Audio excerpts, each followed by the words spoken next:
Yo. Ora jane jenengan ki ngopo ya kok ngelek-elek aku terus ki ngopo? Ora apa-apa, ora ngelek-elek kok. Kok gek cinta tapi tak tersampaikan.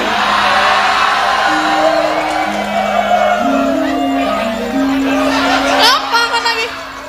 Apa menjer-menjer? Ora kok dadi kowe kok muni cinta tak tersampaikan. Lah ora lho, nek wong sengit ki biasane ndulit lho. Ndulit. Ki neng susulan awala ya ana sing nyuwun sambel kemangi mengko diaturake Mbak Ayu. Oh iya. Saiki iki sik no sing sapa? Nangka blonyoh iki no. Nangka blonyoh. Iki parapane akeh banget ana nangka blonyoh, Bagor Brand. Ayo medun. Iya.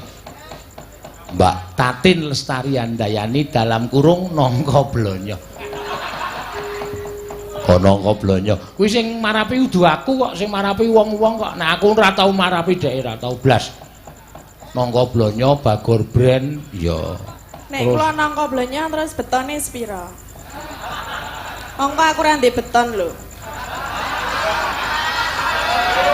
Aku ya ora ndek beton. Kok kowe ngomong karo aku? Lah sing muni nangka blonyoh sapa? Aku, ning aku ya ora ndek beton. Aku duwene pongge. Pongge ora. Aku ya ora ngonekke kowe kok ngomongke wong sing do omong kok. Kok ndur nesu karo aku. Ya ora nesu maksudnya lho, Lisae lagi munggah disanjung-sanjung aku rung munggah lho wis dunekke nangka blonyoh. Aku sing nyanjung Lisae sapa? Wong aku ya ngonekke Lisa mbiyen sadurunge tak temui wah. Ya kan terakhir. Rambute berintik. Iya. Nek saiki pancen mundak ayu, mundak kopen. Wis iso perawatan saben dina. Lah nek aku seminggu pisan facial. Nek kowe facial dicetet apa? Lah emangnya nek facial dicetet? Ah iya no, iki lho lemak-lemak iki dicetet ngene iki men resik raine. Maksudnya apa Marjo? Dicetet sak ember iki, dicetet apane? Kudu aku lho.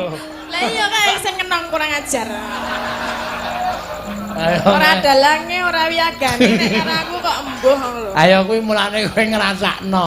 Ayo, lha wong iki ya nek ndi ya ngebak-baki entek-entekke. Iya. Ya ora apa-apa. Ana sing ngarani Bagor Brand. Sing ngarani Bagor Brand Sukimin. Iya. Iki Bagor Brand iki aku ya maune guyu. Bagor Brand iki pakanan kewan iki lho no. Dadi anggepe Tatin iki dedak. Iya. Ya wis ora apa-apa. Marai lemu kok dedake. Hah? Marai lemu. Ha mulane kowe iki kurokno. Ning ngurake piye? Kowe iki lho sadurunge ndek bojo mbiyen. Ngapa? Jaman melu aku mbiyen, wah kowe iki luar biasa anggere muni dandan awake sak awakmu isih sak Mbak Ria iki. Ora gede-gede banget sedengan. Kuwi lingguh tek ngono iki penonton kabeh mripate tertuju nang Tatin.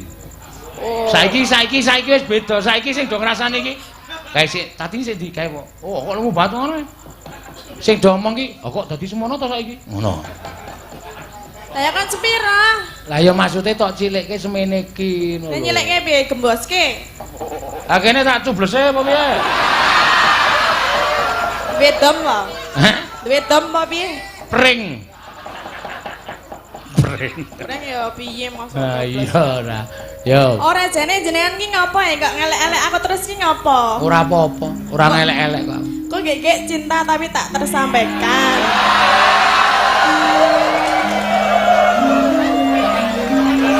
Apa ngono iki? Apa menjer-menjer? Ora kok dadi kowe kok muni cinta tak tersampaikan. Lah ora lho, nek wong sengit ki biasane ndulit lho. Ndulit. Aku mau nek ming ndulit. Lah Apa? karepe ngapa? Seneng kok ming. Apa itu? Kowe iki ibarat. Oh, Mari mbok biasa. mbok iwetan. Hah? Mbane ibarat mbok timur. Maksudnya peribahasa no lho, nek basa Indonesiane. Peribahasa iki ora kuwi. Apa? Peribahasa kok mau piye peribahasamu apa? Sengit dulit. Sengit dulit. Ya kuwi itu peribahasa, nek peribahasa iki basa. Nek Jawane apa? Peribahasa iki Apa? anu apa jenenge? Air setitik. Air apa? Apa?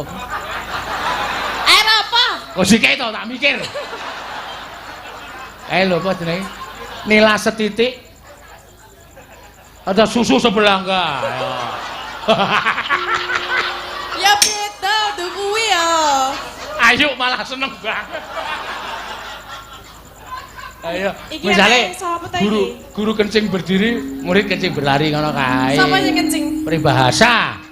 Ya ora cocok nek karo jenenge nek wong sengit ki bakale seneng ora malah susu apa mau.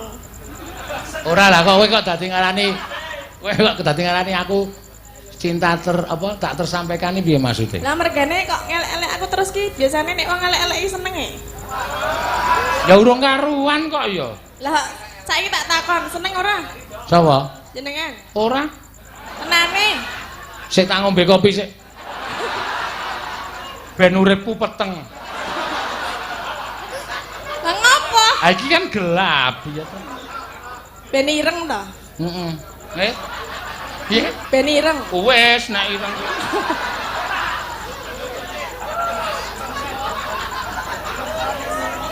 Aku kono kok takon aku ngombe kopi ben ireng. Ha wes. Wes ireng. Mbok diputihke. Ora kuwi diurus kuwi engko ndak kanu kalayak rame do. Ngapa? Ayo kuwi mau kowe muni kok dadi aku seneng karo kowe iki ketemu pirang perkara. Ya biasane kan ngono kuwi nek wong elek-elek iki engko suwe-suwe dadi seneng. Ha iki tak takon kak kowe. Apa? Nek upama aku, heeh seneng kowe piye? Ya aku enggak mau lah. Lah ya wes. Itu namanya bertepuk sebelah tangan. Ngono lho. Lah saiki piye arep seneng nek bendina dunek-anekke? Dunek-unekke iki ora perkara sengit lho, Din. Berarti seneng? Ora. Lah? Piye to? Oh, jangan GR. Loh, lah nek ora seneng ora sengit berarti seneng. Iki meng ibarate. Ibarat apa? Peribahasa. Ngene lho maksude, aku unek-unekke kowe iki mergo aku iki perhatian karo kowe. Kowe iki aja kelemon, kowe aja kebangetan lemu sing rada kuru sithik. Lah perhatian itu tanda apa? Lho perhatian ya, perhatian iki oke banget kae. Gondolan kae perhatian banyak anak-anak jalan, jangan ngebut ngono kae ya oke. Nah perhatian nek aja lemu-lemu. Ya ora apa-apa kok. Aku ngeman karo kowe kok. Wong lemu ki piye? Nek ora seneng jajal tak gandrung seneng ora wae ra aku. Ha kok kowe iki bendina gandrung kowe. Kok sik to, kowe iki aja kok nggayuh dalang. Lah ngapa? Karo kamerawan kowe ditolak kok. Nek mergane kan kae meng ngapusi kae jenengan kae padha jenengan lho. Apa? Atine meng ndobos kabeh. Do, ngadeg kok, Do. Ngadeg kok tak buat. Iso ngadeg ora kowe, Do? Ah, karo kae kowe ditolak kok. Monggo kae nek omong gagap. Nah. Lah ya aku wegah nek karo kae, umpamane dadi. Oh, nek karo kae berarti geleme. Ngejak piye? Geleme ro sapa? Ayo, ngono. Yo, maksudnya apa? Ngono nah. Oh, bener. Yo, saiki yo. Burung kena kan. Meneh. Ke. Se. Oh, coba sih. Ayo jajal aku gandrungan coba mbok menawa engko gandrunganmu iso gawe renaning atiku. Jane aku ra iso sih gandrung ming waton nembang wae. Aleman. Ngapa ta? Kata-katane iki jane aku ra iso sih.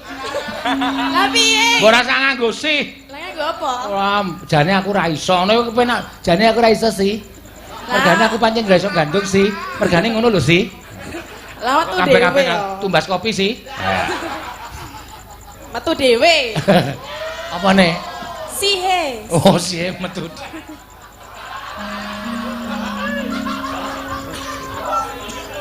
Ayo. Tembang mar apa? Nek meng aku sing wis apal aku wegah. Waduh lah aku ra iso kabeh lho. Ayo terserah iki anu Pak Sukino kok sing nyuwun. Nyuwun apa? Kowe kon gandrung aku. Pundi? Pak Sukino?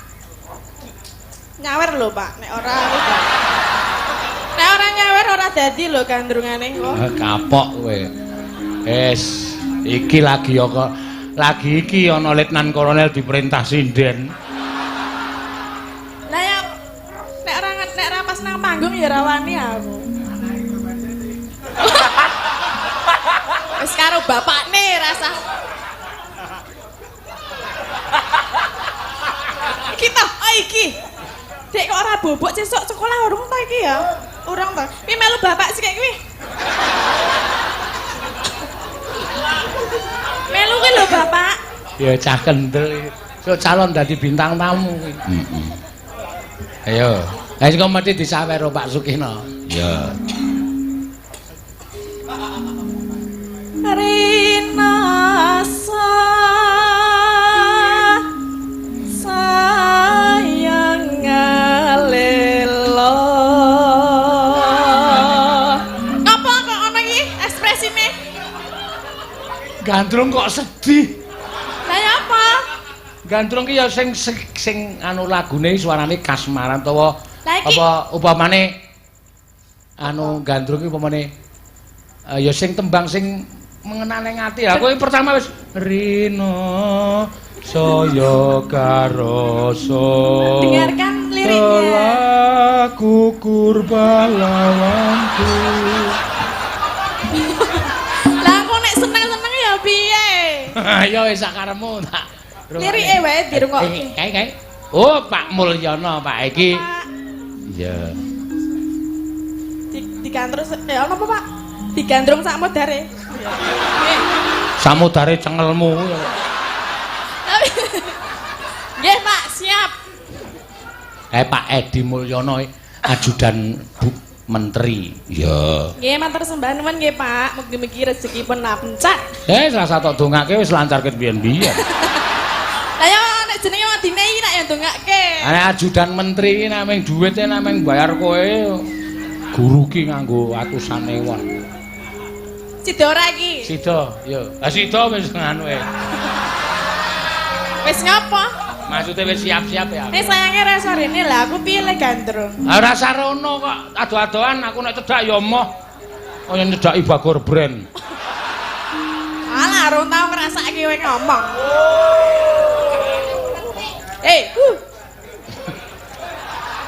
Malah udut. Ayo sakarepku apa? Ora entuk disambi. Digandrung ki.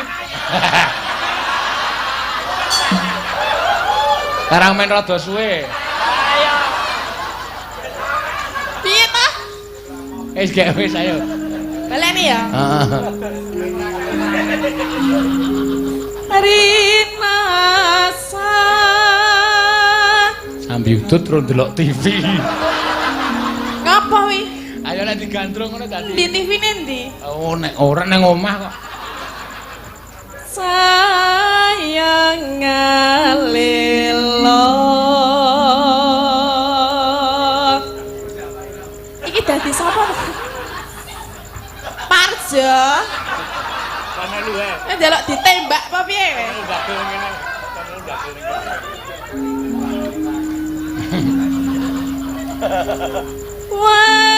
Wayangan kang hanger ridu ati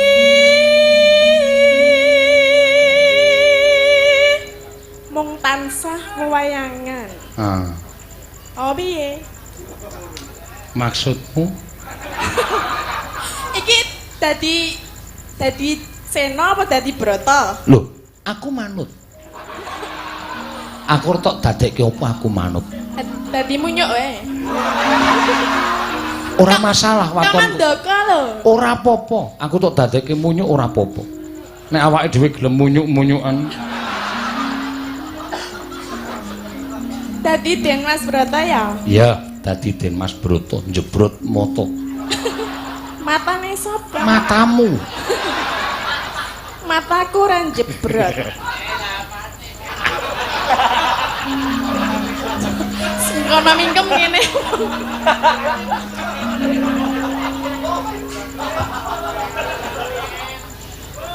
Mung kelingan duh slagamu.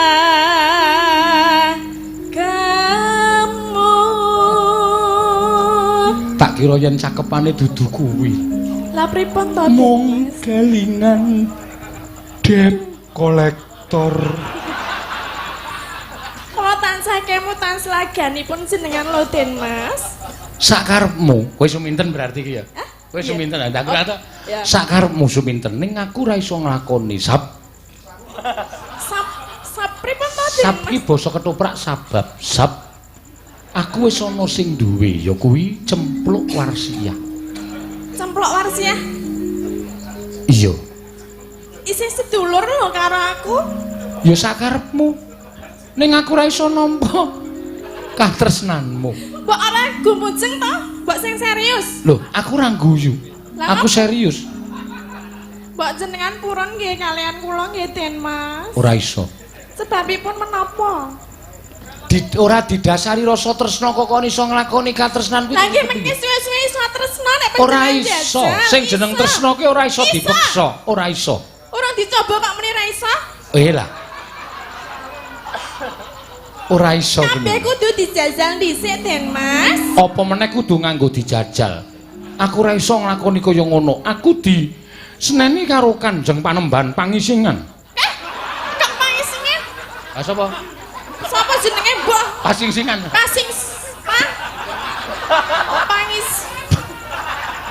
Pasingsingan. Panjenengan kebelet napa pripun to Den Mas? Kleru lehku omong kesusu-susu. Sing gedhe pangapuramu ya suminten. Witing tresna menika jalaran saking kulino lho Den Mas. Durung karuan kuwi kabeh. Mbok panjenengan iku ampun ngeyel. Ora ngeyel, ning wong kuwi duwe apa? Jati diri. Aku ya duwe jati diri.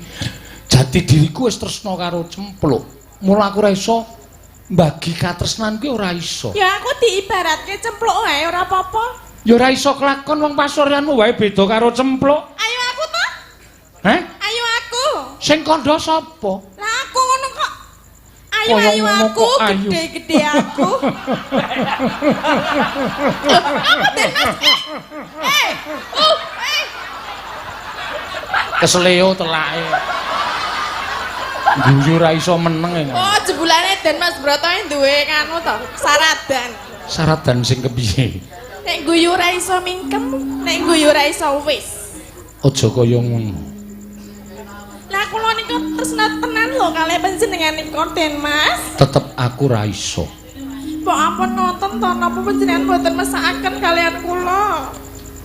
Suminten, kowe iki isih enom. Lah Mbok yo golek wong lanang liya. Lah nek sampun tresna nggih.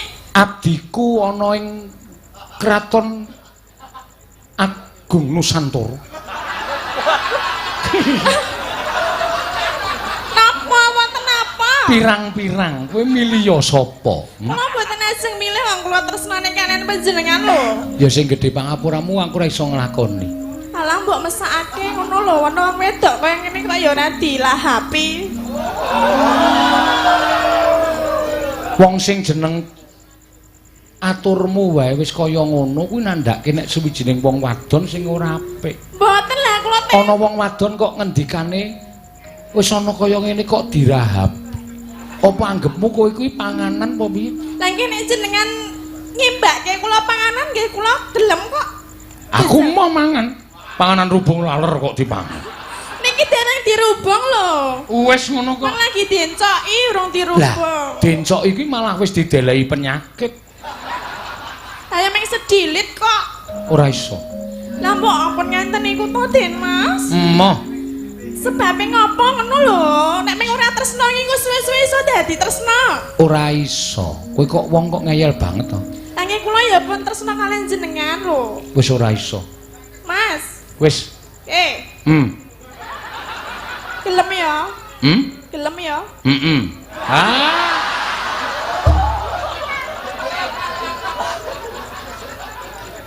Terus kene nembang. Hatiku tan kuwawa pamikirku tan jemutu mandem.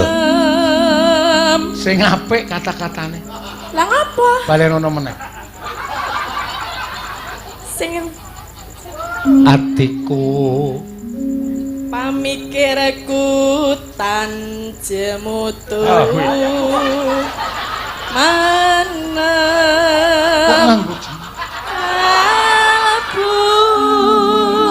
tumanem kalbu Den Mas kupingnya lho kupingmu kuwi kok ajenan krungune napa kaget aku krungu ukara tembang kok dadi tekan semono tolong ya atiku tan jemutu manem tumanem aja dudu liyane ayo aja dipedhot-pedhot atiku tan jemutu manem aja tan jemut jemutu ora nganggut lho ora jemut dudu kuwi lah apa tumanem ya terusno atiku wis kadung tresna atiku ora halah kok ora ya suwe-suwe gelem ya iya mung sirawang marak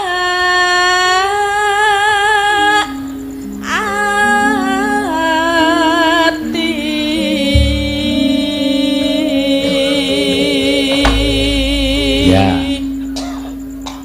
ya piye lah ya terusno arep tok tibake opo ayo tiba bareng ora sok kaya ngoyo ngene seminten gelem nggih emoh lah terus aku piye nek jenenganmu ya wis kono sakarepmu arep bijik-bijik ya sakarepmu ya aku wis ora peduli karo kowe iya hati-hati ya sesuk nek liwat dalan kono aku tak tusuk kowe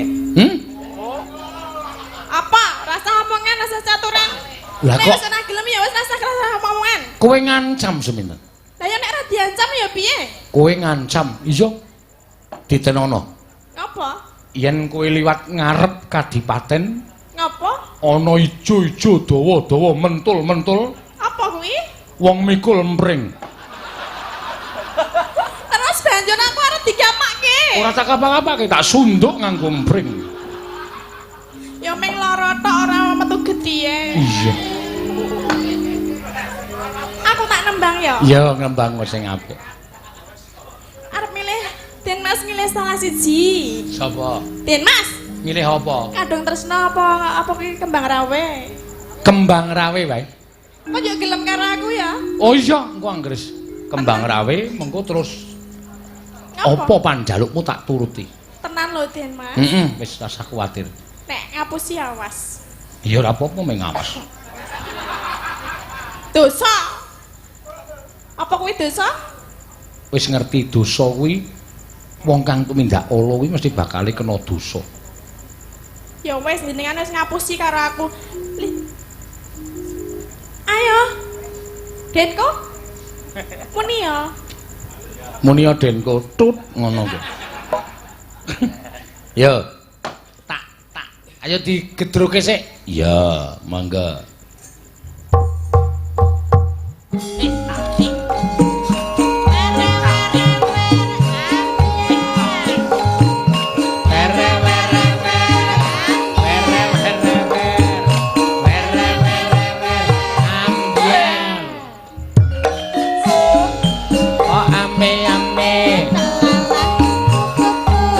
Siang makan nasi kalau malam minum susu. Susu susu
Ayo.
Nambahi meneh to Mas, ngaten nuwun nggih. Nggih. Wah.